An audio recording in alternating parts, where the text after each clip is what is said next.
you hopping on with us. I'm just so interested and excited to watch you this season. You know what it takes, having been there and watched Sonny Dykes build this team into a top 25 program. So what did you learn about how to take talent from all over Texas and bring it to Dallas? Yeah, hey, Chris and Rennie, good to be with y'all. You know, I had 2 great years here with Sonny in 2018 and 19, and just being here in Dallas, being at SMU, being in the state of Texas where football is probably more important in this state than it is anywhere around our country, was good. It was good to be here as we were kind of building our program and becoming more integrated with Dallas and being Dallas's team and all the things we feel like we have to our advantage around here. At the end of the day, we're in a great location. I mean, we're at SMU's right in the heart of Dallas. We can recruit in the best recruiting base for high school athletes every year is right here in the Dallas Metroplex. And then, you know, when it comes to the new world of transfers, a lot of really good players leave the Dallas Metroplex, and then when they decide to transfer, they want to transfer closer. And so that's been a big part over the last 3 or 4 years to what we've been able to do here, both in high school and the transfer world. And it's all because of our location here in Dallas, here at SMU. Absolutely. Let's get to Chuck now, who has the questions from our media members for you, Coach. Great. Thanks, Chris, and welcome, Coach. We'll start with Joseph Hoyt from the Dallas Morning News, please, with the first question. Hey, Rhett. I was looking at the roster, and there's over 50 new players, which kind of surprised me. Long story short, with the new coaching staff, you just had summer workouts. What did you learn in summer? What do you hope to learn in fall? And I guess any of these new guys that have really stuck out to you? Hey, Joe, what's up, man? Long time no see. Heard you fired a 78 the other day. Is that accurate? 79, but, you know, it's cool. 79. I'm trying to help you. Well, hey, no, it's a great question. I mean, I think because of the success we've had over the last couple of years, you know, I guess everybody just assumes we have this, you know, roster returning, but the reality of it is we got 3 returning starters on offense and 5 on defense. So we lost a lot of really good players. We have some really good veteran pieces returning, but we had to go out and really the way that the things have fallen this year in the transfer portal for every college team, things have changed probably more than normal. So we brought in 26 new players came on our campus June 1st, 12 high school signees and 14 transfers. And so they've had a great summer, finished up their workouts yesterday.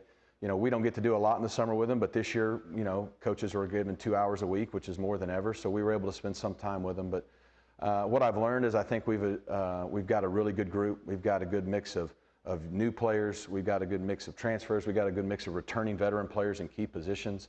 And I think the biggest thing is they seem to like each other and they work well together. And our biggest challenge for the next month is going to be making sure we become a team in a really close group so we can compete on Saturdays. We'll go to the next question from Jordan Hoffitz, please, from ponystampede.com. Hey, Coach. I know a bit of a big question mark coming into this year is the offensive line. Just kind of what have you seen going from spring to summer workouts? You know, obviously some of those new guys through transfer and freshmen are O-linemen. Just what have you seen from that group and kind of how do you assess that position group right now going into fall camp? Yeah, it's a great question. I mean, we did lose 4 or 5 starters on the O-line. Jalen Thomas came back and returns. We're going to play him inside more, so he'll be in a different position, but I think it'll be good for him both this year and, you know, as he tries to get to the next level after this season. But we were able to bring in a few transfer pieces. We got Owen Condon from Georgia, Joe Bissinger from Virginia, who've played a lot of ball, and I think those guys give us some veteran pieces. But we do have some really good young talent here. I remember my last year here as OC, we brought in, I think, 8 offensive linemen that year. And a lot of those guys are starting to grow up, you know, whether it's Marcus Bryant and Dalton Purdue and Branson Hickman and Cam Irving, and we have Justin Osborne returning. So we have maybe not as much experience as went out the door with 4 guys leaving, but we do have some guys that we think are athletic. After spring and summer, they're getting bigger and stronger. It is a question mark for us, but I feel good about the guys we have competing up front. We'll go to the next question from Dan Tortora, please, wakeupcalldt.com.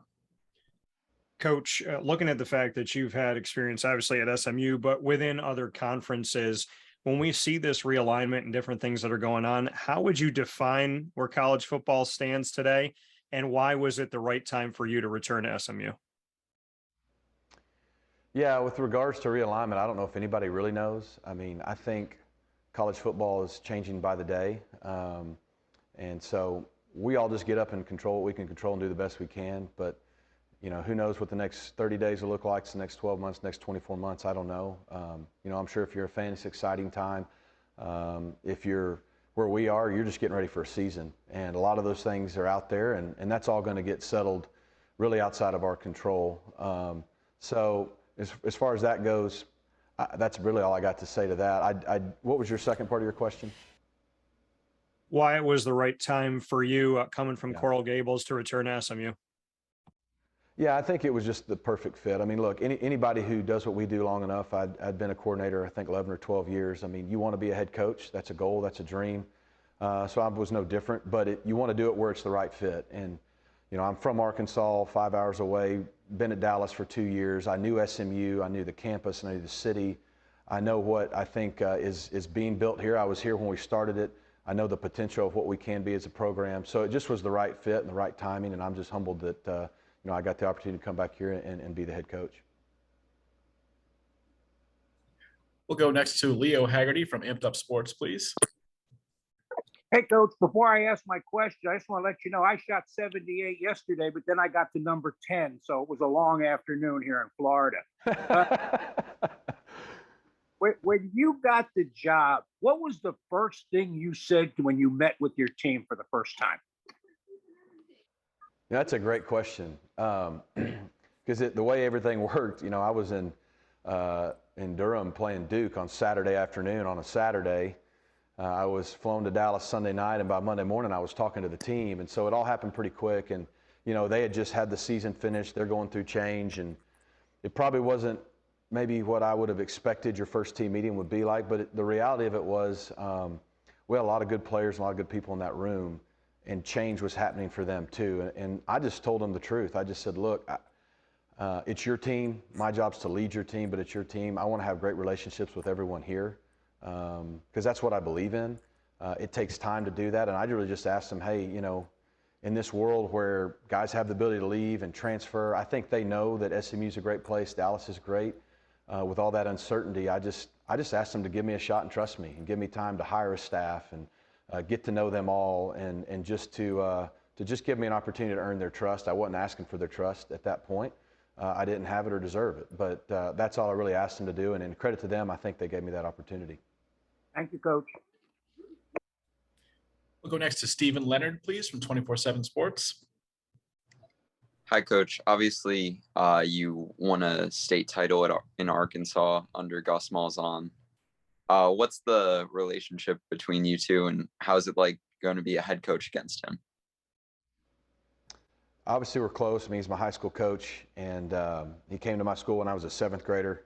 We started running no huddle in junior high, and we did. We played in the state championship game 3 times and have been fortunate to coach in 2 national championship games together. So I owe a lot to him. He gave me an opportunity several different times to get into college football as a GA. He hired me to my first D1 OC job. So, you know, I'm really appreciative to him. Don't like competing against friends or people that I'm close with, but I'm going to have to do it several times this year. Obviously, we've got to go to UCF for our first conference game at a place where they hardly ever lose, and they're going to be really good. So, you know, fortunately, it's not about me or Gus. It's about the players on the field. But, yeah, we do have a good relationship. Okay, we'll stay in Orlando for Trace Trilco, please, Sons of UCF. Coach, your team faces 2 of the 3 schools leaving for the Big 12. How satisfying would it be to send them out of the American with a loss? We actually face all 3 of them. You know, as a matter of fact, we're the only school in the preseason top 5 to play all other 4 schools. I mean, we got a real schedule, not just our non-conference slate with North Texas, Maryland, and TCU and Lamar, but we do. We play, to your point, Houston, who's picked to win the league. That's a big game anyways. Houston and SMU has been a pretty good rivalry over the years. Cincinnati's kind of the standard in our league right now, and then UCF is always really good, and you know, Memphis as well. So we drew the best of the league, and that's the way we want it. And you know, it has nothing to do with them being in our league, leaving our league. They're really good football teams, and this is a really good league, and we know it's going to take our best every week, and we're excited to play a really challenging schedule. Okay, we'll make it 3 in a row from Orlando. We'll go to Kyle Nash from Black and Gold Banneret, please.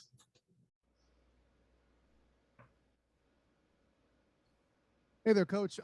Listen, we've talked about you having a lot of turnover and having new guys in the system, but you have a very key returner in Tanner Mordecai in there. Him coming back for this offense for a second year, how huge is his leadership in to get everybody up to speed? And do you think he has the ability to be the best quarterback in the conference this year?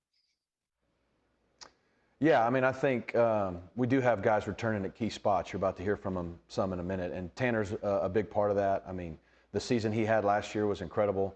Obviously, he's got a ton of experience. I think he's had a great spring, a great summer. You know, our guys wrapped up summer workouts yesterday, and I think he's done everything we've asked him to do in terms of leadership. And so, look, anytime you have good, solid quarterback play, it gives you a chance, and we feel really good about that here. And we're excited to see what Tanner can do this year. We know he's good. I think he would much rather just have a great season and win the conference and let everybody else decide who they think the best quarterback in the league is at that point. But we're really happy he's on our team. Okay, we'll take the final one from Coach from Jordan Hopkins with Pony Stampede, please. Well, leading into that, with that being said, is Tanner your week one starter, or does that battle with Preston Stone continue through fall camp and that announcement will come later? Yeah, I don't know when we'll announce all of our starters. You know, we're going to go through a competitive camp because we think that makes everybody better. That's one of kind of the core philosophies of our program is competitive excellence, and we just want to compete everywhere. And being a new staff, we've established that from every position, from quarterback on down to punter. And, we have a really good situation with Tanner, who I just talked about being an incredible, experienced, talented quarterback, and then having a really good young quarterback in Preston Stone. And so their position, honestly, is the one you talk about because it's quarterback, but it's like all of them. We feel like competition makes our roster better. We've got good competition up and down our roster now with the returners we had in the spring and then the ones we've added in the summer. So don't really have a timetable for it. Don't really have a timetable for any of that. I know that's the question that everybody wants to know. We've got from August 2nd to August 21st till school starts, and we just want to have a really good competitive camp with our team, and that's what we're going to do.